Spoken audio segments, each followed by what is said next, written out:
Assalamualaikum warahmatullahi wabarakatuh. Bismillah. Innal hamdalillah nahmaduhu wa nasta'inu wa nastaghfiruh wa na'udzu billahi min shururi anfusina wa min sayyiati a'malina. Man yahdihillahu fala mudilla lahu wa man yudlilhu fala hadiya lahu. أشهد أن لا إله إلا الله وحده لا شريك له إقرارا به وتوحيدا وأشهد أن محمدا عبده ورسوله لا نبي بعده ولا رسول بعده ولأنه لا أمة بعده أما بعد. Para jamaah hadirin a'azzani Allah wa iyyakum. Kita lanjutkan materi kajian kita pada kesempatan kali ini.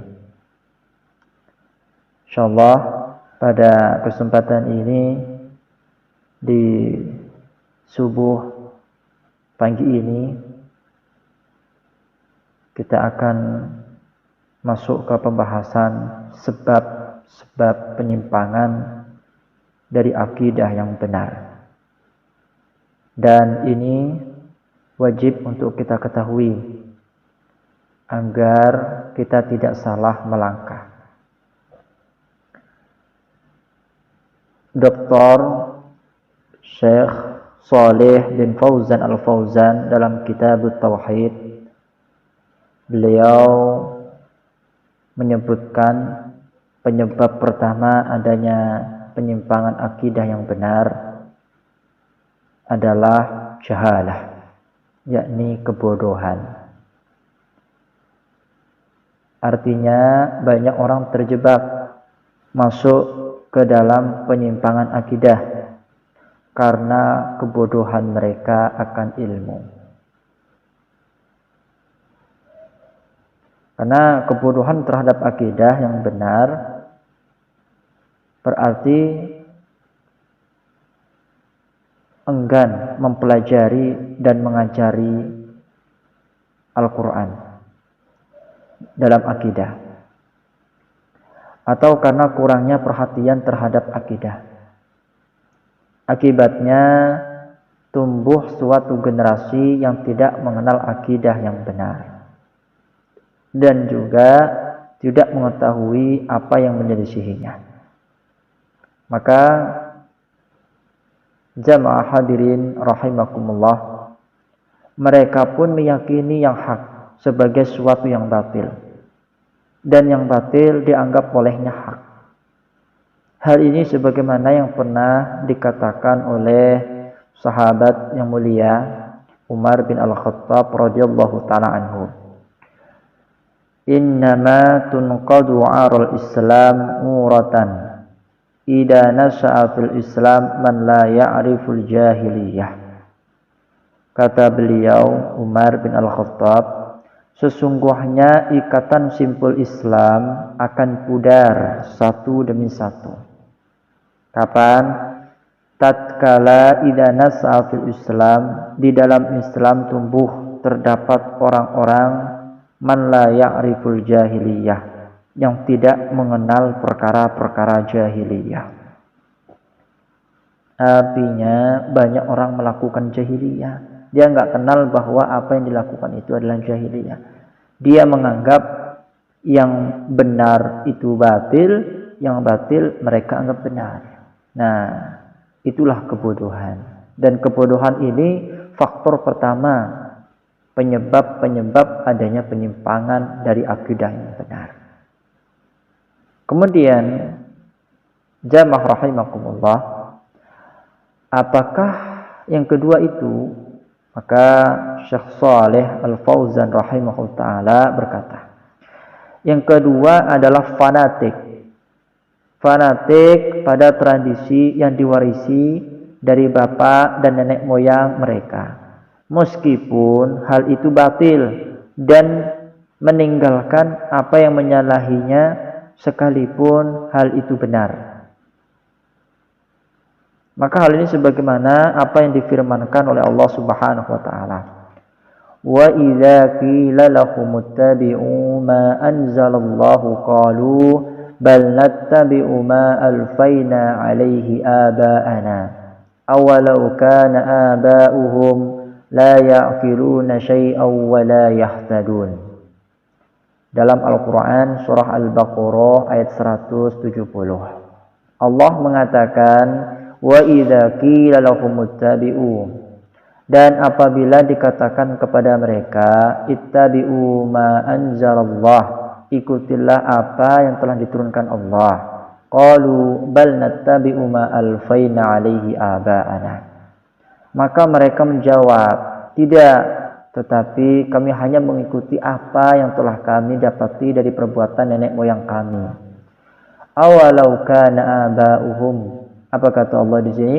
Awalau kana aba'uhum la ya'qiluna syai'aw wa la yahtadun.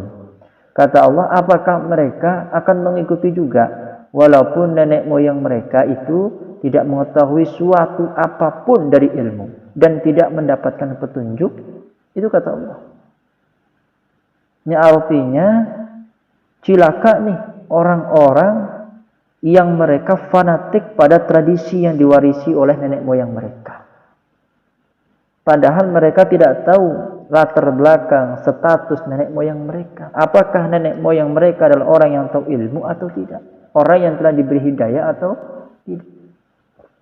Makanya, ya, faktor kedua adanya penyimpangan dari akidah yang benar adalah fanatik terhadap tradisi. Dan ini sudah menjamur di tengah-tengah masyarakat. Banyak orang yang tidak bisa dirubah sistem ibadahnya. Mereka beranggapan ini sudah tradisi dari nenek moyang kita terdahulu. Ini adalah perkataan batil. Tidak benar. Islam hadir untuk meluruskan itu. Baik. Kemudian yang ketiga, taklid buta. Ini pun banyak di tengah masyarakat. Mereka taklid buta. Dengan mengambil pendapat manusia, dai, fulan, ya, dan yang lainnya dalam masalah akidah. Uniknya, mereka mengambil pendapat dari manusia tersebut atau si fulan, ya, tanpa mengetahui dalilnya dan tanpa menyelidiki kebenarannya. Mereka musahalah, bermudah-mudahan, tanpa menyelidiki keabsahan hadis yang mereka bawa, tanpa cermat dengan dalil yang mereka pergunakan. Nah, hal ini sebagaimana yang terjadi pada golongan-golongan seperti Mu'tazilah, seperti Jahmiyah, Jahm bin Sufyan, dan kelompok-kelompok sesat lainnya. Mereka juga bertaklid kepada para imam sesat sebelum mereka, sehingga apa? Mereka juga sesat dan jauh daripada akidah yang benar. Nah, kemudian yang keempat, termasuk penyebab penyimpangan adalah berlebih-lebihan dalam mencintai para wali dan orang-orang soleh, serta mengangkat mereka di atas derajat yang semestinya.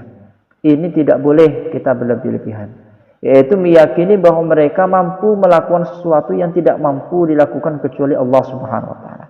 Baik berupa mendatangkan kemanfaatan maupun menolak kemudaratan. Itu tidak boleh. Demikian pula menjadikan para wali itu sebagai perantara antara Allah dan makhluknya, sehingga pada tingkat penyembahan pada wali, minta kepada wali di kuburnya, dan mereka enggak minta kepada Allah, tapi apa? Melalui perantara wali-wali itu yang sudah mati. Mereka bertakarrub pada kuburan wali-wali Allah dengan hewan kurban, dengan nazar, doa, istighosah, dan minta pertolongan kepadanya. Hal ini sebagaimana yang terjadi pada kaum Nabi Nuh terhadap orang-orang saleh ketika mereka berkata apa? La tadharunna alihatakum wa la tadharunna wadda wa la suwa'a wa la yahusa wa ya'uqa wa nasra. Jangan sekali-kali kamu meninggalkan penyembahan Tuhan-Tuhan kamu, dan jangan pula sekali-kali kamu meninggalkan penyembahan Wad, berhala. Dan jangan pula kepada Suwa, Yahus, Ya'uq, dan Nasrah. Itu berhala-berhala mereka. Dan demikianlah yang terjadi pada penyembahan-penyembahan kuburan di berbagai negeri saat ini. Mereka sama dengan ayat itu. Jadi ini perlu kita waspadai, jangan berlebih-lebihan. Islam telah mengarahkan, bila cinta, cintalah yang sepadannya. Cintalah yang sesuai. Cinta karena Allah, benci pun karena Allah. Apakah kita boleh meminta pertolongan kepada makhluk? Boleh, tetapi bila makhluk itu adalah orang yang mampu. Selebihnya pasrahkan kepada Allah. Dan yang kedua, yang kita mintain itu adalah hidup. Manusia yang hidup, kiai contohnya, ustaz contohnya. Ustaz, tolong doakan saya agar dapat rezeki. Tolong doakan saya agar dapat jodoh. Boleh, selama ustaz kiai tersebut hidup.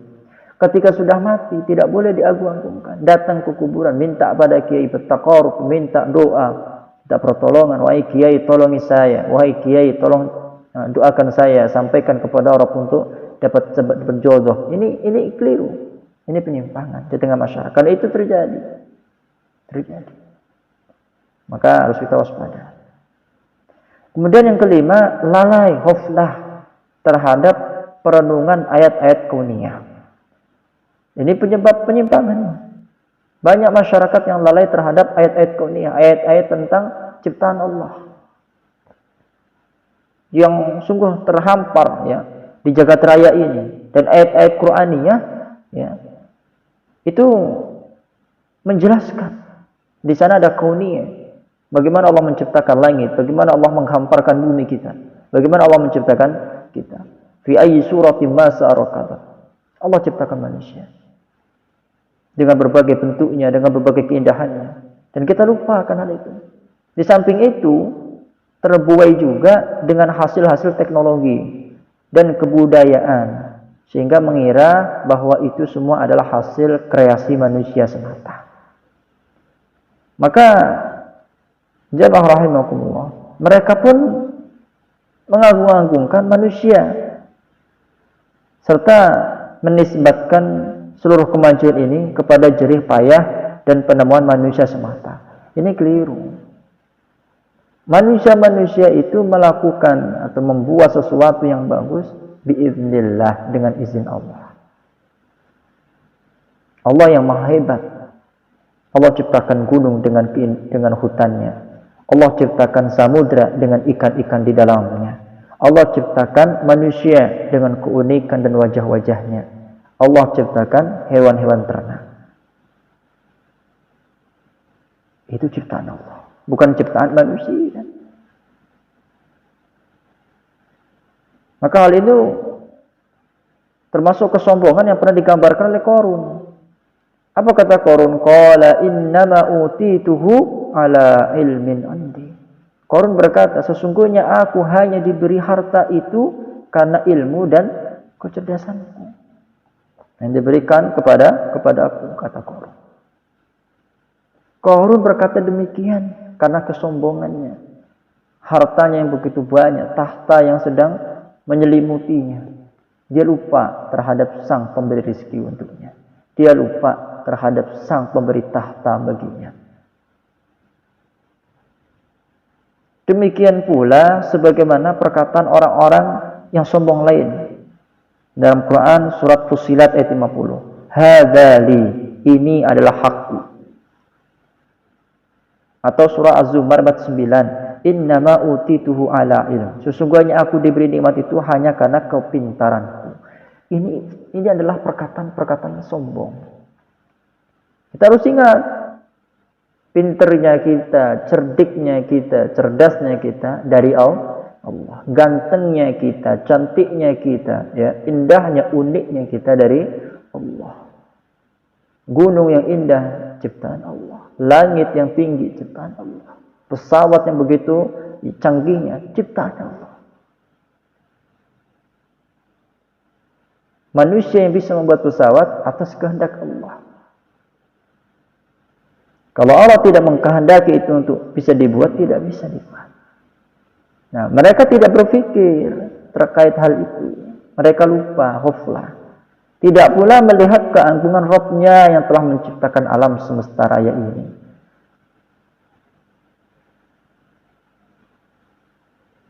Dan juga Allah Subhanahu wa taala yang telah menciptakan manusia dengan lengkap, dengan unsur-unsur, hormon-hormon, saraf-saraf yang begitu rumitnya Allah ciptakan, penuh dengan keistimewaan.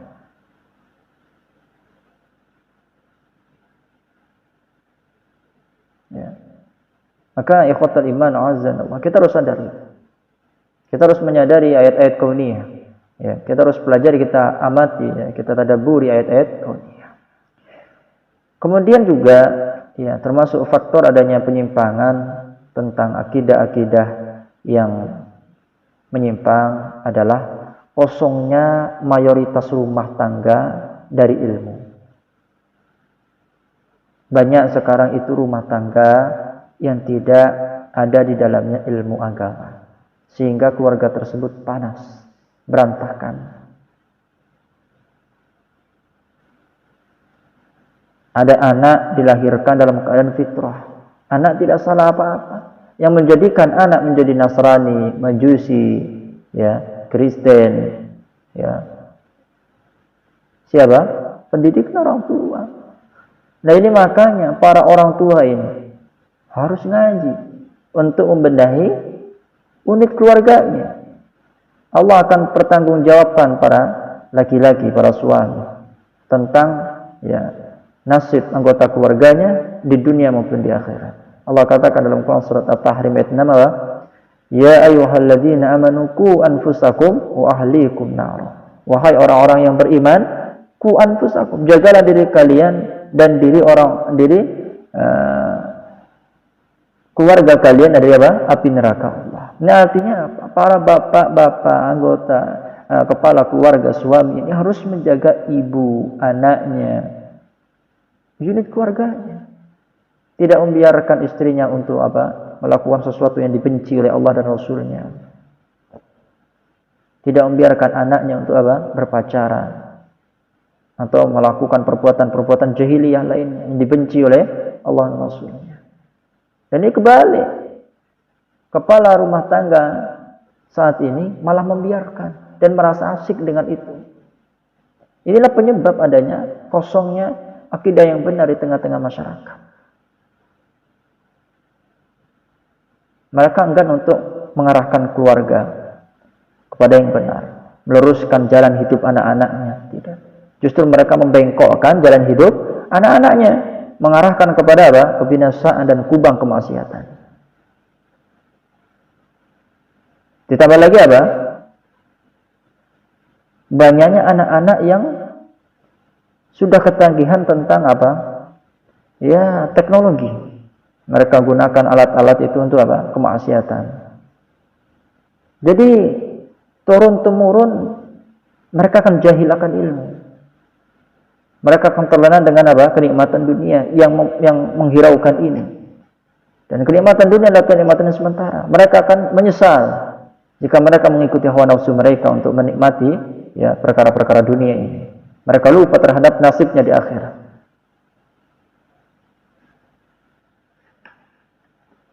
Kemudian ikhwatul iman azzani Allah wa iyyakum ajmain. Kita harus waspada ini. Dan kita harus antusias. Ya. Untuk senantiasa apa? Mengilmui diri dan mengilmui anggota keluarga kita. Maka tidak terjadi adanya penyimpangan. Karena faktor-faktor yang tadi kita sebutkan itu adalah faktor-faktor besar yang mengarah pada jahilnya umat ini akan akidah yang benar. Dan itulah tugas syaitan, musuh nyata kita, membengkokkan fitrah yang lurus, menyimpangkan pikiran yang bersih, serta menggelapkan hati yang suci. Itu syaitan, iblis. Dan kita banyak-banyak meminta perlindungan kepada Allah agar, ya, dilindungi akan kejahatan-kejahatan iblis, setan, dan kejahatan-kejahatan manusia, dari keburukan-keburukan amal kita, dan keburukan-keburukan syaitan. Kita berlindung kepada Allah Subhanahu wa taala.